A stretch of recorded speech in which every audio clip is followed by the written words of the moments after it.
మహిళల కోసం central bank of India ఇప్పుడు మీకు అందిస్తోంది గృహ రుణం. అతి తక్కువ వడ్డీ రేట్లకే ప్రత్యేక సెంటు గృహలక్ష్మి. పూర్తి వివరాలకు వెంటనే సంప్రదించండి 18003030. నమస్కారం. నిన్న జగన్మోహన్ రెడ్డి నేను తిరుమలకి వెళ్తానని గత 3 రోజులుగా చెబుతూ సడన్గా నేను సాయంత్రం 4ంటికి ప్రెస్ మీట్ పెట్టి నేను తిరుమల ప్రోగ్రాం క్యాన్సిల్ చేసుకున్నాను అన్నాడు. ఒకటే గుర్తుపెట్టుకోండి, హిందువుల మనోభావాలు కానీ హిందువులం కానీ ఎప్పుడైనా సరే వెంకటేశ్వర స్వామి పిలిస్తే మనం వెళ్ళగలం, కానీ మనగా వెంకటేశ్వర స్వామి దర్శనం చేసుకోలేము. అంటే వెంకటేశ్వర స్వామి అంత మహిమ గల దేవుడు. ఆఖరికి వెంకటేశ్వర స్వామి కూడా ఇతను వద్దన్నాడు, కాబట్టికే ఇతని నోట్లోంచి ఇతనే పలికాడు. అడగండి హిందువులను ఎవరినన్నా, ఏమన్నా తిరుపతి వెళ్తున్నారా అంటే ఏమంటారు వాళ్ళు? స్వామిని పిలవాలి కదా, స్వామిని పిలిచినప్పుడు కదా స్వామిని మనం చూసేది. మనంగా స్వామిని చూడాలంటే చూడలేం, స్వామి మనల్ని పిలవాలా అంటే వెంకటేశ్వర స్వామి అంత మహిమ గల దేవుడు. అందుకే ప్రపంచ దేశాల నుంచి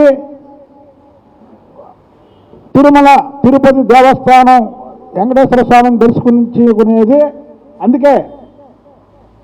కాబట్టికి జగన్మోహన్ రెడ్డికి దేవుడే పర్మిషన్ వల్ల, కాబట్టికి అతని నోట్లోంచి అతనే చెప్పాడు. ఇకపోతే అతని మాటల గురించి చెప్దాం. డిక్లరేషన్ ఫామ్ మీద సంతకం పెట్టడానికి ఏంటి నీకు నామోషి, ఏంటి నీకు ప్రెస్టేజీ? కోర్టుకు వెళ్ళినప్పుడు సంతకం పెట్టవా? నువ్వు లండన్ వెళ్ళాలనుకుంటే సంతకం పెట్టవా? అమెరికా వెళ్ళాలంటే సంతకం పెట్టవా? ఏంటి దేవుడి దగ్గర సంతకం పెట్టడానికి? నేను 4 గోడల మధ్య బైబిల్ చదివితే ఓకే, బైబిల్ చదివితే ఓకే, నేను బైబిల్ చదువుతున్నాను, అయినా సరే వెంకటేశ్వర స్వామి అంటే నాకు నమ్మకం అని చెప్పడానికి ఏంటి చెప్పండి? ఏ భగవంతుడికైనా ఏ దేవుడికైనా పట్టు వస్త్రాలు ప్రభుత్వం తరపున సమర్పించినప్పుడు భార్యాభర్తలు ముఖ్యమంత్రులుగా ఉన్న వాళ్ళు కానీ మంత్రులుగా ఉన్న వాళ్ళు కానీ లేదా ప్రభుత్వం వైపు నుంచి ఎవరిని నియమిస్తే వాళ్ళు వెళ్ళి భార్యాభర్తలు వెళ్ళి పట్టు వస్త్రాలు సమర్పిస్తారు. మీరొక్కలే ఎందుకు వెళ్ళి పట్టు వస్త్రాలు సమర్పిస్తున్నారు? భారతీయ గారు ఎందుకు వెళ్ళట్లేదు చెప్పండి, దీనికి సమాధానం చెప్పండి. మీరు భారతీయ గారిని ఎందుకు తీసుకెళ్ళట్లేదు మీరు? అలాగే తిరుమల వెళ్ళినప్పుడల్లా ఏదో ఒక వివాదం. ఒకసారి చెప్పులు వేసుకొని వెళ్ళారు, మన అన్ని ఛానల్లో చూసాం. చెప్పులతో ఎల్లగొడని ప్లేస్కి వెళ్తే చూసాం. అలాగే నువ్వు నిర్మించినటువంటి భువన కరుణాకర్ రెడ్డి మన ప్రమాణం చేస్తూ ఏం చెప్పాడు? నేనున్నప్పుడు కల్తీ నెయ్యి జరగలేదు అన్నాడు. అంటే అతనే చెప్పాడు, అతను ఉన్నప్పుడు జరగలేదంటే సుబ్బారెడ్డి ఉన్నప్పుడు లేదా మీ ద్వారానో జరిగినట్టు. దాన్ని ఎందుకు ఖండించలేదు? ఇవాళ మీరు తిరుమల తిరుపతి దేవుడిని దర్శనం చేసుకుంటా అంటే రాష్ట్రం మొత్తం కూడా మీరు డిక్లరేషన్ ఫామ్ మీద సంతకం పెట్టే వెళ్ళాలి అని చెబితే మీరు ఎందుకు ప్రజల మాట తిరస్కరిస్తున్నారు? చంద్రబాబు నాయుడు గారి మీద ఎందుకు పడుతున్నారు? ఇది చంద్రబాబు నాయుడు గారి కుట్ర, చంద్రబాబు నాయుడు గారు నాశనం అయిపోవాలని మీరు చంద్రబాబు నాయుడు గారిని ఎందుకు శాపనార్థాలు పెడుతున్నారు చెప్పండి. ప్రజల్లో ఆడ కల్తీ నెయ్యే జరిగింది, అందులో కొవ్వు కలిపారు. ఒక ముఖ్యమంత్రిగా, రాష్ట్ర ముఖ్యమంత్రిగా చంద్రబాబు నాయుడు గారు చెప్పాల్సినటువంటి బాధ్యత ఆయనకుంది. అంటే మీరు అన్యాయం చేసినా ఆయన చెప్పకుండా కామ్గా కూర్చోవాలా? ఏం మాట్లాడుతున్నారు మీరు? చంద్రబాబు నాయుడు గారికి శాపనార్థాలు పెడతావేంటి? నిన్న సోముల వారిలాగా చంద్రబాబు నాయుడు గారిని అన్యాయంగా జైల్లో వేస్తే ఏం జరిగిందో తెలుగు ప్రజలందరూ తెలుసు. ఇక్కడేమో నువ్వు ఓడిపోయావు, అక్కడేమో ధర్నా పెట్టనకుండా కేటీఆర్ ఏదో మాట్లాడాడని కేసీఆర్ ప్రభుత్వం కుప్పకూలిపోయింది. అంటే చంద్రబాబు నాయుడు గారిని అన్యాయంగా లోపడేస్తే 2 ప్రభుత్వాలు కూలిపోయినాయి. చంద్రబాబు నాయుడు గారి పవర్ అది. చంద్రబాబు నాయుడు గారు అనుకుంది వెంకటేశ్వర స్వామి, కాబట్టి వెంకటేశ్వర స్వామి అలిపిరి కింద డైనమిట్లు పెట్టి పేలిస్తే ఆయన అందులోంచి వచ్చాడు బయటికి. డైనమిట్లు పెట్టి పేలిస్తే ఎవరన్నా బతికినటువంటి దాఖలాలు ఉన్నాయి ఎక్కడైనా? నక్సలైట్లు డైనమిట్లు పెట్టి పేలిస్తే బతికినటువంటి దాఖలాలు ఎక్కడైనా ఎప్పుడైనా చూసామా మనం?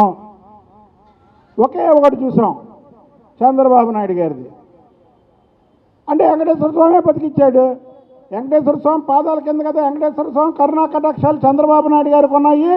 వెంకటేశ్వర స్వామి కరుణా కటాక్షాలు నీకు లేవు కాబట్టి నిన్న నీ నోటంటే ఆ వెంకటేశ్వర స్వామి భగవంతుడు పలికించాడు. ఇది చంద్రబాబు నాయుడు గారో పవన్ కళ్యాణ్ గారో పలకించలా మీతోని. వెంకటేశ్వర స్వామి సాక్షాత్తు మీతో పలకరించి అది ఆ మాట చెప్పించాడు. ఇంకా మీరు చంద్రబాబు నాయుడు గారి మీద నెపం వేస్తే ఎలాగా? అంటే మీ ఇష్టం వచ్చినట్టు అవినీతి చేసి మీ ఇష్టం వచ్చినట్టు ప్రజల సొమ్ము చేయడమే కాకుండా పవిత్రమైనటువంటి దేవాలయాలను కూడా అపవిత్రం చేస్తే ఒక ముఖ్యమంత్రిగా, ప్రజలు ఎన్నుకున్న ముఖ్యమంత్రిగా 60% పైగా ప్రజలు ఎన్నుకున్నటువంటి భారతదేశంలో 60% పైగా ప్రజలు ఎన్నుకున్నటువంటి ప్రభుత్వం ఇక్కడ కూటమి ప్రభుత్వమే. ఆ కూటమి ప్రభుత్వానికి లెజిస్లేటివ్ నాయకుడిగా ఉండి ముఖ్యమంత్రిగా ఉన్నటువంటి చంద్రబాబు నాయుడు గారు దాని గురించి మాట్లాడకూడదా? ఏం మాట్లాడుతున్నావు జగన్ రెడ్డి? నీకు మతి ఉండి మాట్లాడుతున్నావా, మతి లేకుండా మాట్లాడుతున్నావా? ముమ్మాటికి నువ్వు డిక్లరేషన్ మీద సంతకం పెట్టడానికి అభ్యంతరం చెప్పి ఆగిపోయింది మాత్రం నీతో వెంకటేశ్వర స్వామి చెప్పించిన మాటే. వెంకటేశ్వర స్వామికి కూడా నువ్వు అక్కడికి రావడం ఇష్టం లేదు కాబట్టి ఇది భగవంతుడి కృప. ఏది చేసినా భగవంతుడే చేస్తాడు. నువ్వు చెప్పావు కదా 151 సీట్లు ఇస్తే ఏమన్నావు నువ్వు? భగవంతుడు చూశాడు అన్నావు, అంతే కదా.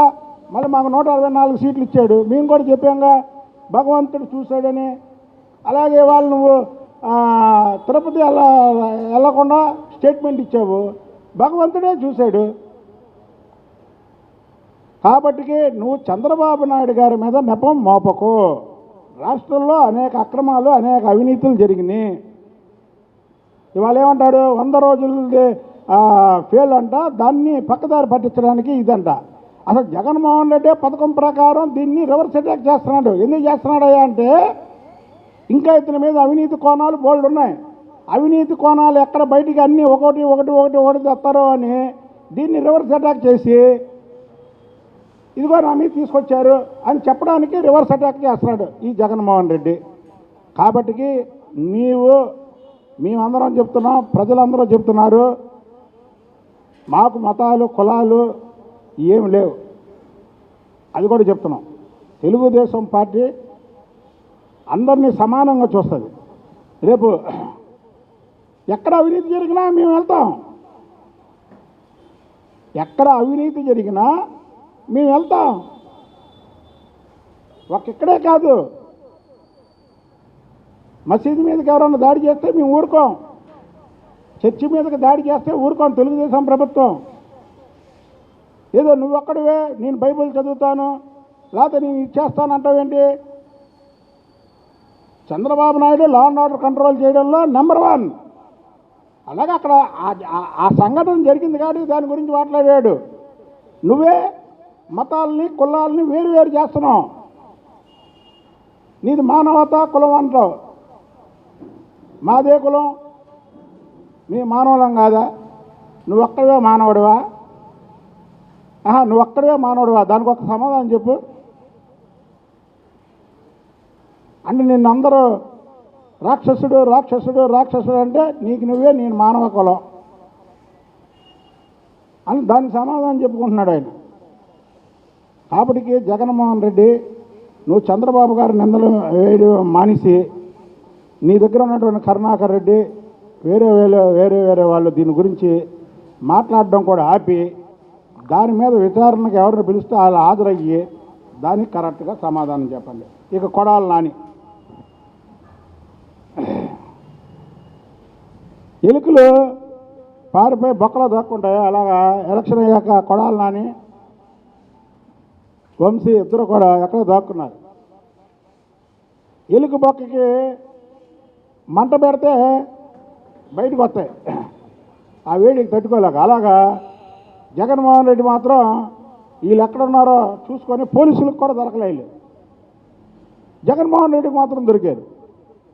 ఓ నాయన మీరేంటారు నాయన, ప్రభుత్వం ఉన్నప్పుడు బస్తీ మీద సవాలని నువ్వు ఒకడు తొడగొట్టు, ఒకడు భుజం కొట్టాడు, ఒకడు తల కొట్టాడు, ఒకడు తల తెస్తాడు, ఒకడేమో ఆవు నరుకుతున్నాడు, ఒకడు ఈడు నరుకుతా అంటే నేను నిజమే అనుకున్నాను. మీరేంటారు నాయన గవర్నమెంట్ పోగానే మీరు ఎక్కడికి పారిపోయారు, భలే వాళ్ళరా బాబు, మీరు రెండు ముందు దీనికి రండి అని పోలీసులు తీసుకొచ్చినట్టు వాళ్ళని తీసుకొని వచ్చారు. సరే వచ్చారు, మీటింగ్ ఇది పెట్టారు, వెళ్ళిపోయారా. మళ్ళీ ఈ కొడాలని ఏదో చిన్న స్టేట్మెంట్ ఇవ్వమంటే వాడికి ఇష్టం లేకుండానే ఇచ్చినట్టుకున్నాడు. ముఖం అది ఇదివరకు ఉన్నటువంటి కళాకాంతులు లేవు, ఏదో బలవంతంగా కూర్చోబెట్టినట్టు ఉన్నాడు. అయితే నేను 15 సార్లు 40 సార్లు గుండు కొట్టించుకున్నాను అన్నాడు. ఎవరు నీ గుండు తగలాడా, నీ ఎంటుకలు ఎందుకు పనికొస్తాయి? క్యాన్సర్ టెస్టింగ్కి పనికొస్తాయి. నీ ఎంటుకలు దేనికైనా పనికొస్తాయా? నువ్వు నీ గుండు కొట్టగానే పక్కన పెడతారు ఆ గుండుని, క్యాన్సర్ టెస్టింగ్కి పంపిద్దామని. చంద్రబాబు నాయుడు గారు గుండు కొట్టించుకున్నాడా అంటావేంటి? దేవాంశ్ ప్రతి పుట్టినరోజుకి ₹1 కోటి విరాళం ఇస్తాడు చంద్రబాబు నాయుడు గారు. చంద్రబాబు నాయుడు గారు ఇస్తారు,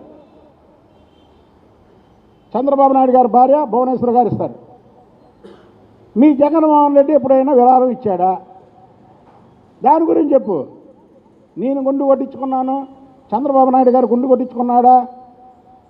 నా పేరు వెంకటేశ్వరరావు, నేను కూడా ఎప్పుడు గుండు కొట్టించుకోవాలి, 3 కత్తిర్లు ఎత్తాను. అక్కడ ఇది కూడా ఉంది. నేను అంతేగాని నేను గుండు కొట్టించుకున్నాను ఇంకనయం, నేను గడ్డం పెంచాను మీరు కూడా గడ్డం పెంచండి అని అందరూ అంటాడు రేపు.